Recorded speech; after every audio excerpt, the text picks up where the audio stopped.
Hi and welcome back to my film and TV channel. Hope you're all staying safe and well. And we're going over to Taiwan today. Yes, not literally, but we're going to have a look at one of their offerings. Marry My Dead Body is called. We'll have a look at that, please. If you're new to the channel, push that subscribe button, push the bell notifications, everything film and TV, reviews like this, information vlogs, lots of different things. So if you can give us your support and jump on board and enjoy, be most appreciated. And give us that thumbs up, guys, if you can. If you can press those buttons and press that little like button. Yes, that's.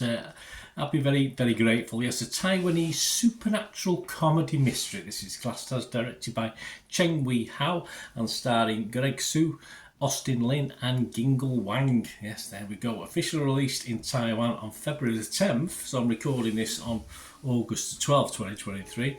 But obviously it's just become available through Netflix. So I thought I'd have a look because it's getting some good scores. So I thought, oh, let's see what all the fuss is about. I like a good supernatural comedy.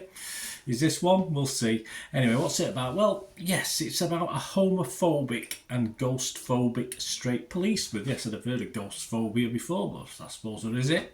And who mistakenly picks up a red envelope while investigating evidence in a case.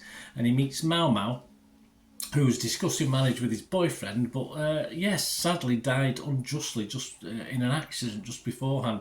Mau Mau's grandma, who's reluctant to let her grandson die before getting married, comes up with the idea of a ghost marriage. Again, it's all obviously not something I'm familiar with, and the two are forced to get married.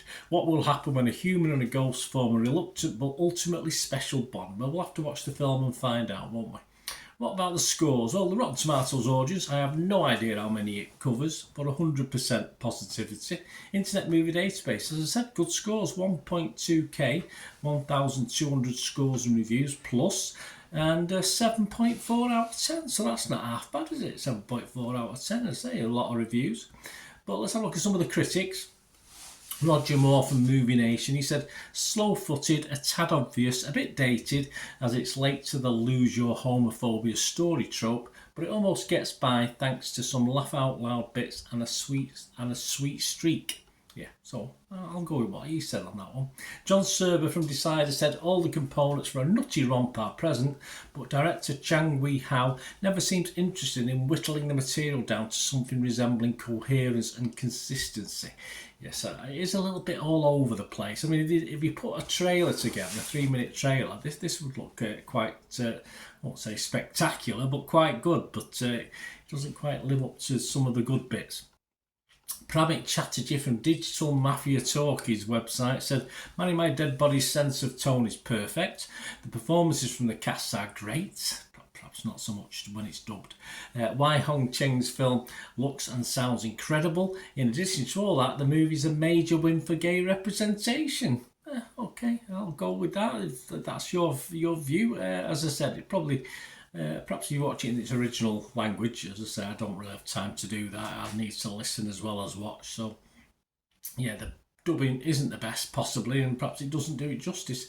John Berra from Screen International website said, this sporadically inspired spin on bromance conventions gets its message of acceptance across in agreeably light-hearted fashion. It probably does. It's a mix of light and dark. It doesn't always or totally hit home for me.